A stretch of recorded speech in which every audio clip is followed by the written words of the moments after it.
Hello, everybody. Hello, and welcome to week 2 of Jeff Fam with me. I'm so excited. This is my new favorite segment. Yes, it is. It's my new favorite segment. Let me know when you're with us. Swipe in. I'm just going to talk a little bit and explain what the segment's all about before I bring in the amazing family that we have with us today. It is 7 p.m. We have decided to launch our J Fam. Last week, we had the amazing Palacio family who came on and spoke to us about what it meant being a fit family, the measures that they have in place to keep exercise and nutrition as a big part of their lives. It was such a good segment. It was so fun. It was so informative to hear it from the parents' perspective as well as the kids' perspective. And every week we're going to be highlighting a different family and highlighting a different topic. This week's topic is all about dinner time, family dinner time. And I'm so excited that this week we have the amazing Coach Tash with us and her amazing family. Tim, Tristan, and Addie are going to be joining us as well. They're going to be talking to us about all things dinner time. Hello, Sam Paddock. I am going to be speaking about what my family did around the dinner table. Tash is going to be giving us some tips and tricks on how we can make sure that becomes a really special time that we prioritize. We're going to be speaking about that. And also, while we're speaking, we'd love you guys to be giving some of your tips and tricks on what you do around your dinner time. What does that entail for you? Is it hard as we start speaking? Just letting you know, I'm looking at comments on the Jeff Together page. I know that we go live to a lot of groups at the moment. So if you're on Jeff UK or Jeff Life, I'll only see your comments at the end. If you want to interact with me and have questions, hop onto Jeff Together so that I can see you. I don't have enough devices for the amount of groups that we go live to. So I am currently on the Jeff Together page. I can see those comments. Hello, Maggie. I see quite a lot of you are rolling in. We are going to have such a good segment today. Hello, Renata. Dinner time is such an amazing time for the family. It was my favorite time growing up as a child and even as an adult. And I'm going to speak a little bit about what we still do around the dinner table, especially when I meet up with my friends and when we go to Zimbabwe every year, and just how the dinner time becomes a highlight for everyone's day, sitting around and chatting and speaking. And we're going to speak to Coach Tash about what it's like with little kids. So I want to bring them on, the amazing Coach Tash, her husband Tim, and their children Tristan and Addie. Let's bring them in, Ames. Hello. Hello, family. Hello, Coach Tash and Tim. Who do we have here? I see. Who is there? Tristan and Addie. And Addie. And what are we dressed up as today? Tristan, who are you today? Interesting. Go quickly. Who are you choosing? Captain America. Where's your shield, Tristan? Where's your shield? Whoa. And who are you, Addie? Who are you, Addie? I am Captain Marvel. You are Captain Marvel. And where's your Captain Marvel doll? Don't you both have your action figures with you? Oh my goodness gracious. Look at this. Tash and Tim, my husband, will say that you are doing everything right in the world because your children are dressed in Marvel characters. Fun fact, I didn't know, I hadn't watched any Marvel movies before I started dating Jeremy, and I am now completely caught up. He made me catch up everything. So we just actually had to go and watch the new series that's just started. I forget its name, with like Vision and Wonder Vision. Yeah. I just had to go and watch, so I'm all caught up, which is very exciting. Everyone is saying hi to you. We have Gardy saying hi, Michelle Rogers is saying hi, Amber's saying hi, Merle, Sancha, Nadine, everyone's saying hi. We've got some high Wonder Womans and some high Captain Americas. They got that wrong. They got it wrong. You're not Wonder Woman. And that's what I said, right? I said in the beginning, I was like, oh, are you Wonder Woman? And you were like, no, Seri. I am Captain Marvel because she is the bomb, isn't she?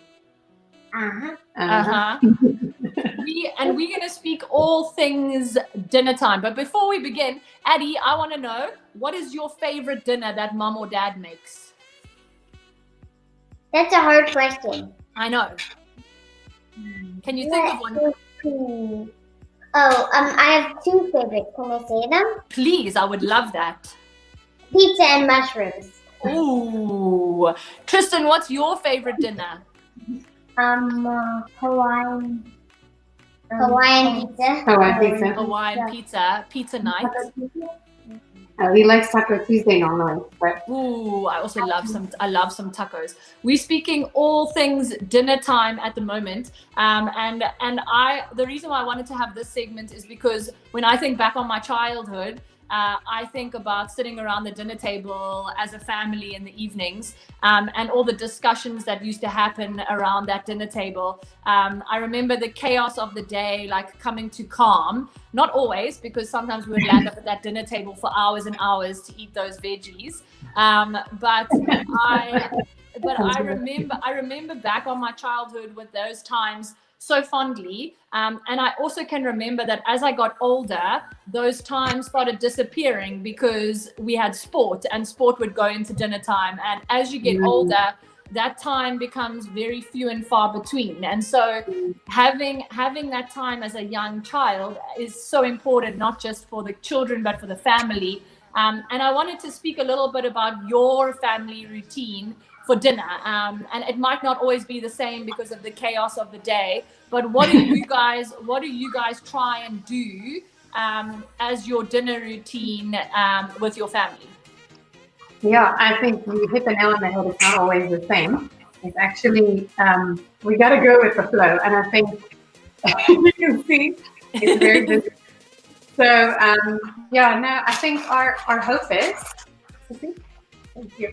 Our hope is that we can sit down together, that we can do it at a reasonable time so the kids can actually get to bed at a decent time as well. So we can sit down with them. And like I said, it doesn't always happen. It depends on the day, it depends on the chaos. But our idea is that we can be together and we can celebrate our family. And then our tradition, I guess, what we do at dinner time is we try to always make some time to say, like, what was your highlight of the day?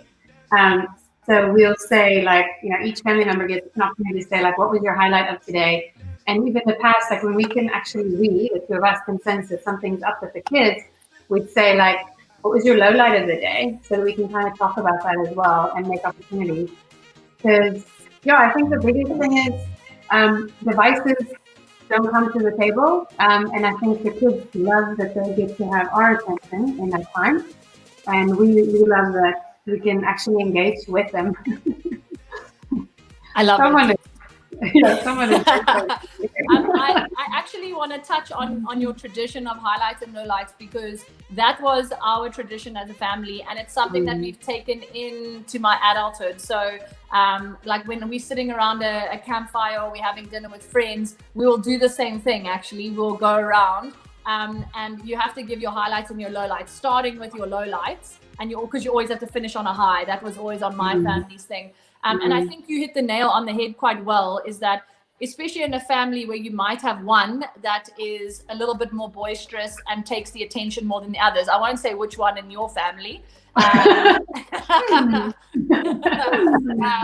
he was like shying away from the camera. But each family has dominant characters and they have quieter characters. And when you have that time where you can go around the dinner table and almost give like that talking stick to someone where you have to listen and say, what are your highlights and your lowlights? Not only are you as a family or you as parents getting to find out what potentially you might have sensed something being wrong or being able to get the joy of the day, but you also are giving power to everyone to have a voice of like, hey, it's your turn to talk now. We all get to listen. Speak about some of the chaotic dinner times, like the ones that don't go to plan. Tim, maybe you can give us some chaotic dinner times. Yeah, for sure. I'd say the summertime is often the time that's most prone to that happening, because the days are long and in terms of sunlight. So oftentimes all of us lose track of time, whether it be due to just realizing that it's still light, or whether there's stuff at work happening, of course, from the work from home dynamic. But really, the challenge there is it obviously means that things get pushed later and later, and certain people start losing the plot a little bit in terms of focus and quality dialogue.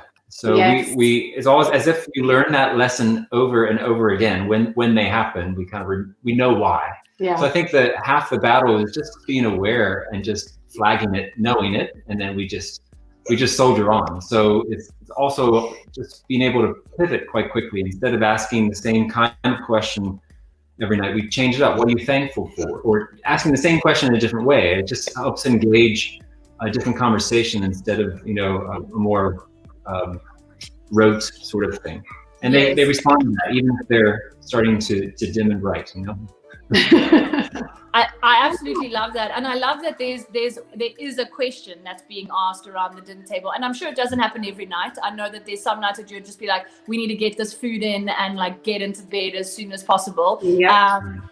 But I love that is something that you are like thinking about all the time on like, okay, this is a special time for us. Tell me, as moms and dads, especially Tash, you and I work for Jeff, so we know how Jeff never switches off, essentially. Tell me how important that time is for you as adults as well, and as parents. Because if there's no devices coming to your dinner table, that means you guys as well, which can be the hardest, because kids are consistently seeing us, especially work from home, on a device, whether it be a computer or a phone.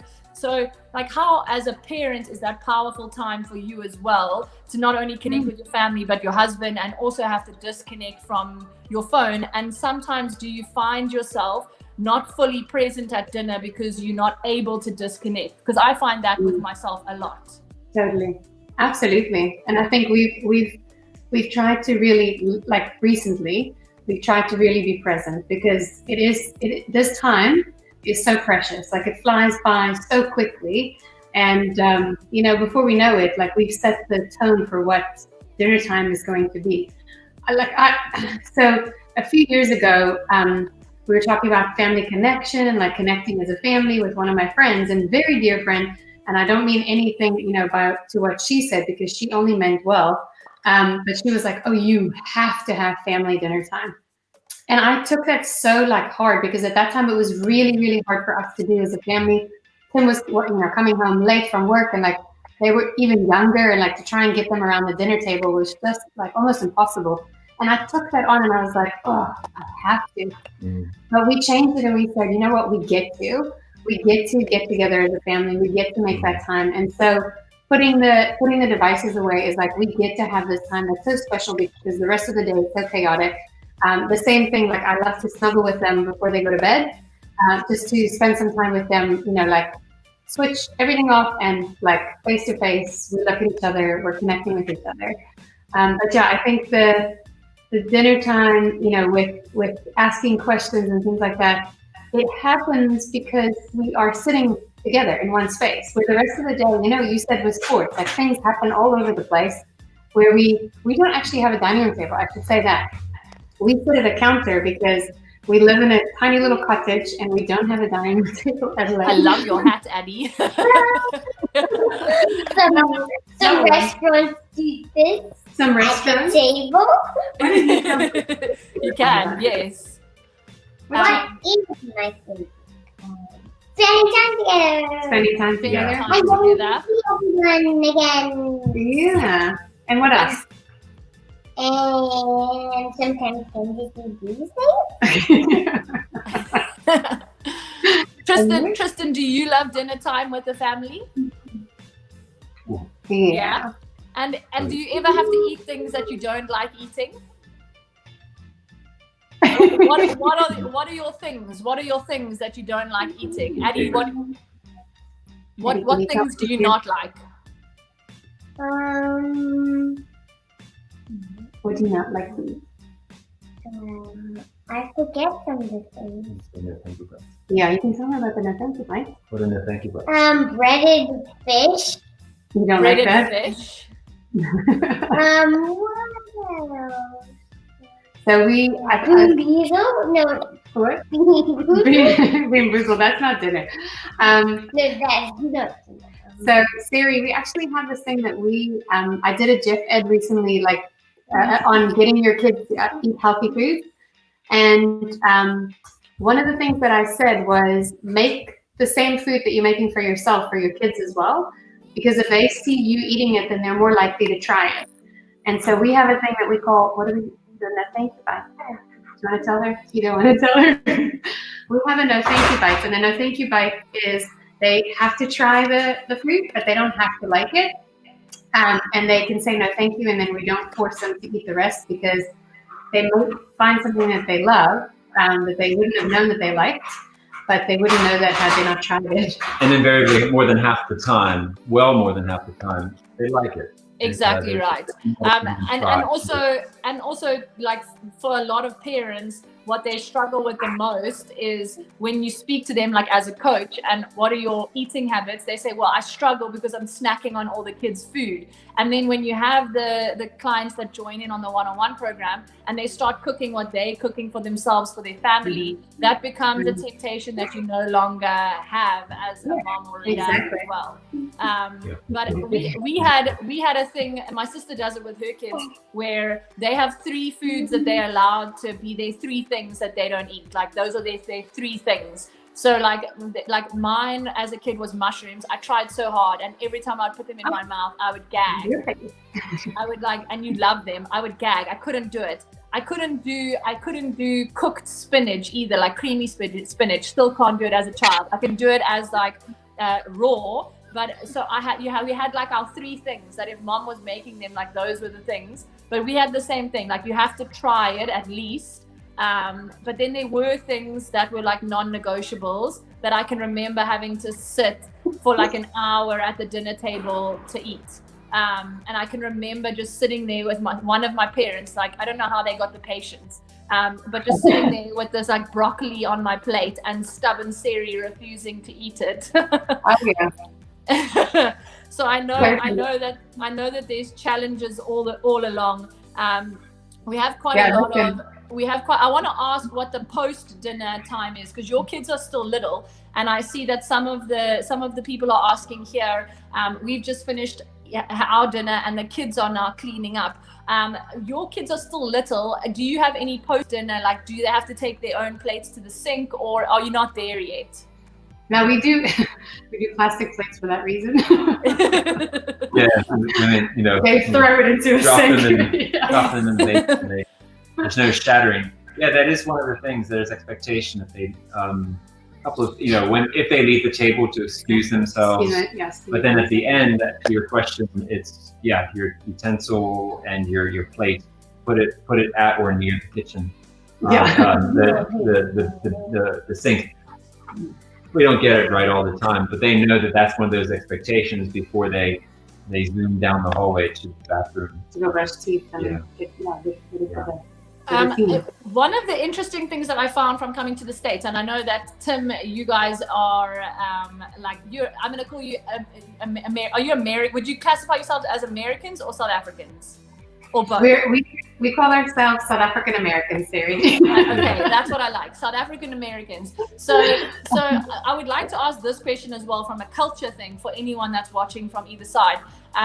The Americans here, and when I was in college as well, and even some of the Australians, they said that we were quite staunch with our how we are around a dinner table with regards to like our manners. And I can remember as a child, like my parents not allowing my elbows on the table, or like there were certain things that you had to learn how to use your knife and fork. And I eat a burger and I eat a pizza with a knife and fork, which is like unheard of in the American culture.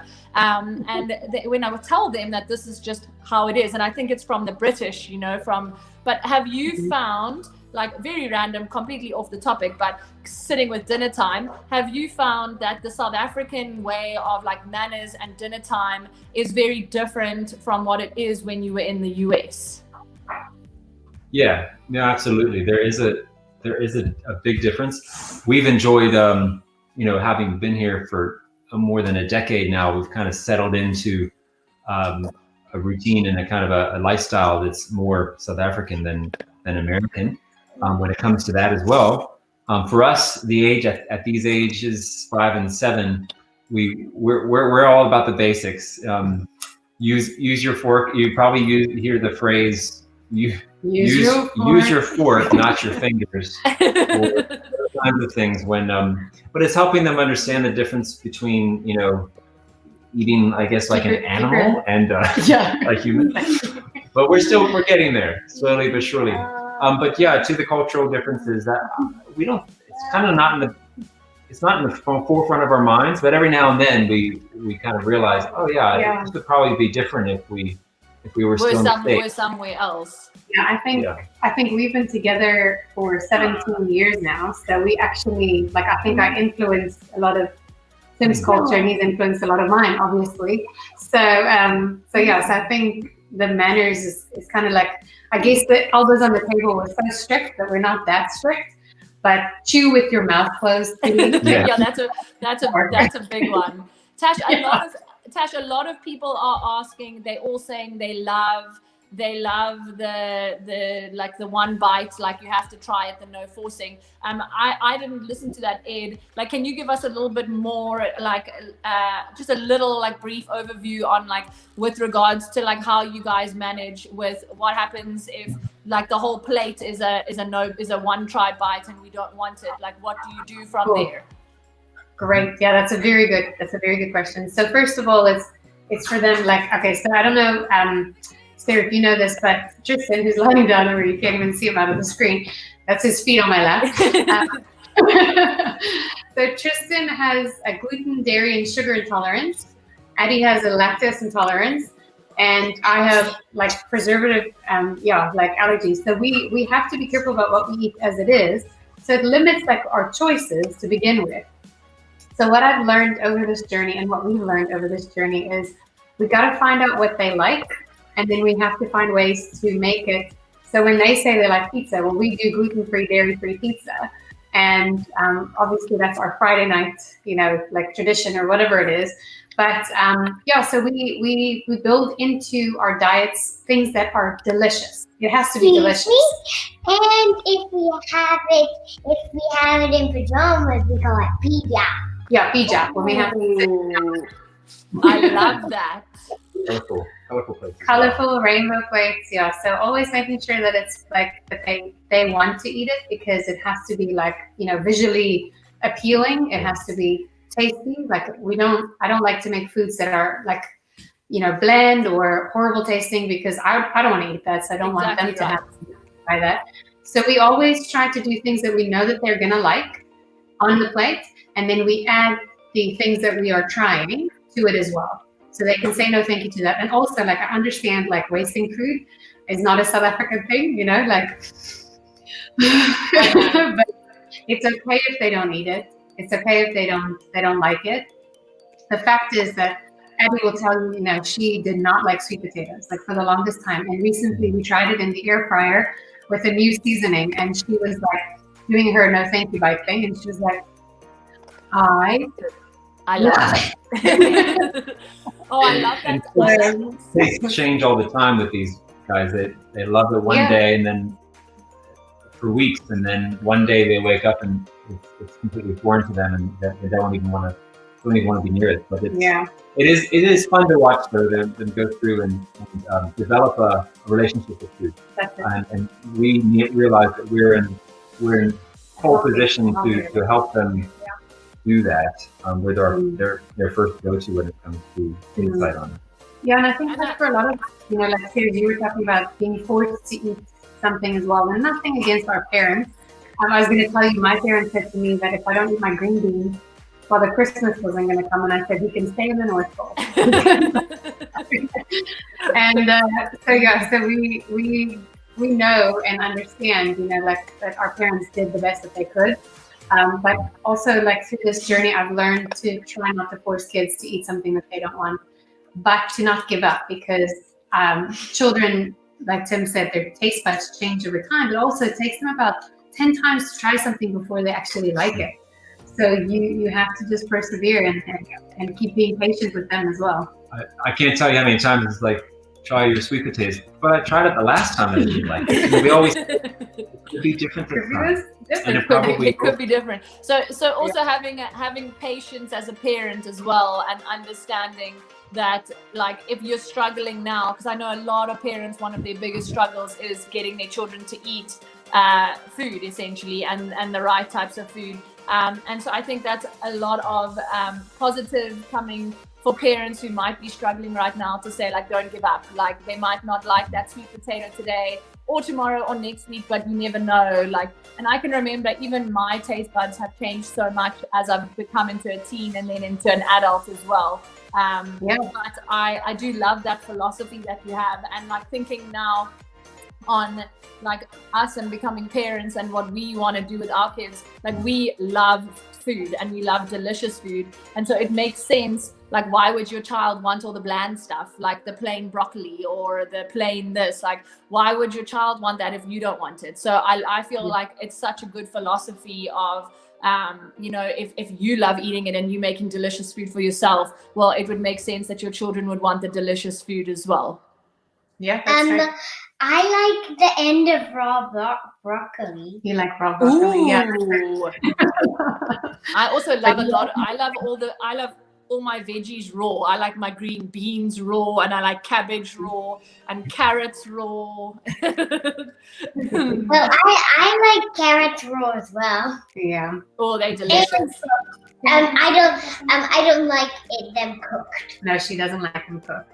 No. Oh, Well, She's not like candy cooked. yeah, exactly. No. we have a few more minutes. We have like a couple more minutes, and there's so many comments here coming through. Sandine is saying she also does lots of story time and snuggling before bed and chatting about the day, but needs to work on her quality dinner time. And I think a lot of people are tuning in saying, he's always keen to try something, but I don't push it, and next time he's more willing to try. A lot of parents saying that if you start forcing, then you start getting kids that will not want to try anymore. Whereas if you have more of an open mind and say, just try it once, and if you don't like it, then that's fine, we'll try it again next time. I think that has a lot more, you have to have a lot more patience for that. But then I think you are maybe creating more of an open mind for your child as well. Yeah, totally. Because they'll have their own taste buds or their own taste as well. Like, we like the same food, but it took time for us to get there. When we got married or when we first started dating, we did not like the same things. So your kids have to develop their own taste as well, and then adapt to your family taste. I think another thing, Sarah, another great tip for getting your kids to eat, with you and getting them to eat food that they like is like a stir fry. Like, we've done, stir fries where you just put out all the ingredients and then they can choose. Oh, that's cool. What they want to go in there. What they want to go in there, and they that's how we found out that they like chickpeas, because they put the chickpeas in and they loved it, and so now we can have chickpeas quite a bit because they love that. That's such a cool idea. I haven't thought of that. I think that's genius. So you have all the veggies out, and you're like, what do you want in your stir fry today? And they can choose. Yeah, they Give me some quinoa, please. You want some quinoa? Look at this, like, Look at you go, Annie. I love that. Oh my gosh, that's such a good idea. I used to like quinoa. Because how do you like quinoa now? Because my tasting. Your taste changes. Yeah. Yeah. Oh my gosh, I love that. I see so many people saying that they want to focus on dinner times and make dinner quality more of a thing now. And this is why I want to have these family segments, because we're not all perfect and we don't get it right all the time. But if sometimes you just need a little bit of inspiration of like, hey, like, I can do this. It's not always going to work, but it can be amazing for me and my kids and my family. I must say that when I look back at my childhood and I look back at my most like memorable moments, they were sitting around a dinner table. And even now as a family, when we get together, the thing we want to do is we want to go and have dinner or a big lunch together, and we want to sit around a table and we want to talk and we want to, speak about our good things and our bad things. And that has kind of transcended from childhood into adulthood. And we get so excited now when we get to have a family dinner as older crew, or when we get together and we sit around a table speaking about highlights and lowlights. So I think that if you can be more mindful and I think last week we used the word that you're gonna like you have to choose to want to have this time, and it's not going to be easy. And so being more open to being like, I want to do more of this, is such a great way. And also knowing that you're not always going to get it right. It's not always going to work. That's right. As her child's eating crovitas and she after dinner, after she brushed her teeth.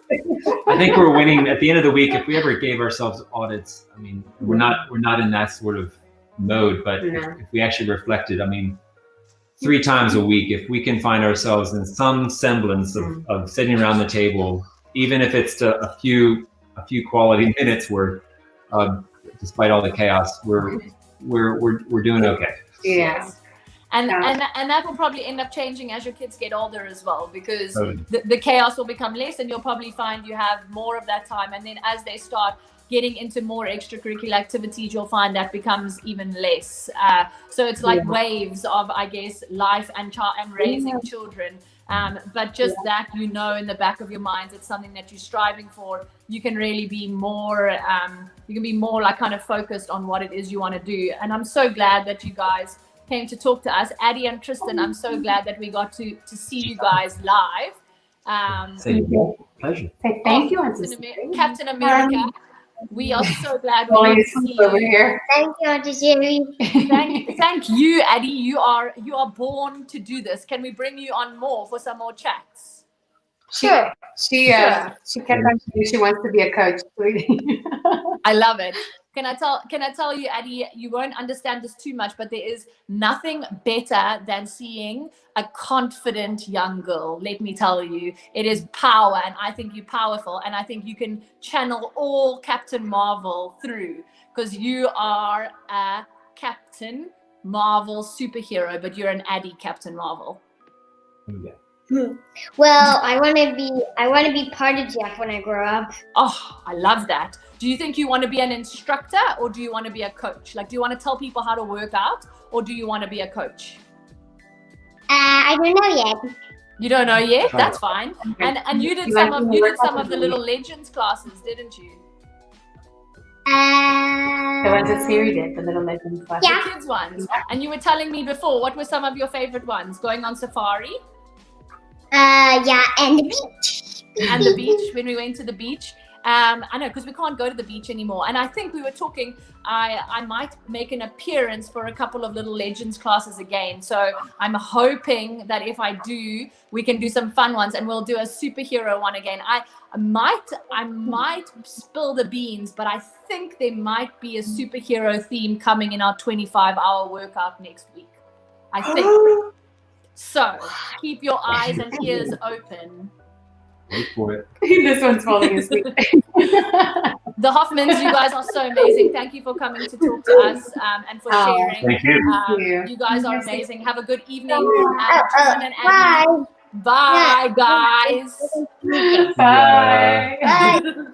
They're so cute. Oh my goodness gracious. I haven't been able to look at all your comments because there's so many, and I can't wait to go through them. Once again, I just think this segment is my absolute best.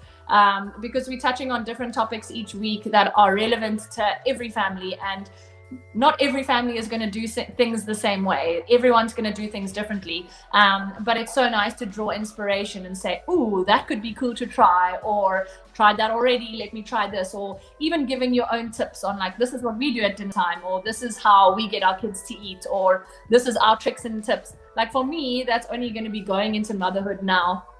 I feel like I'm learning so much each week. I like writing notes. I love that stir fry idea. I'm going to write that down because like I know when we used to have stir fry, there would be certain things in there that I hated, like mushrooms. Whereas if I could pick the ingredients going into my stir fry, like your child's going to eat the whole plate because she got to, or he got to pick what was going in there. So I just think that there's so many cool things that we can learn from other families. This is my favorite segment ever. If you have anyone that you know that would benefit from listening to this, all of these classes are going free onto our Jeff Together platforms. So share it. Share it to your personal page or tag some friends that you think would love these segments. We have really cool segments coming up. I can't wait to tell you what they are. We're going to do a little fun cook along segment as well for the family. So keep your eyes and ears open. Thank you for joining us on your Thursday evening / morning, wherever you are in the world. You guys are just amazing. This segment is my best.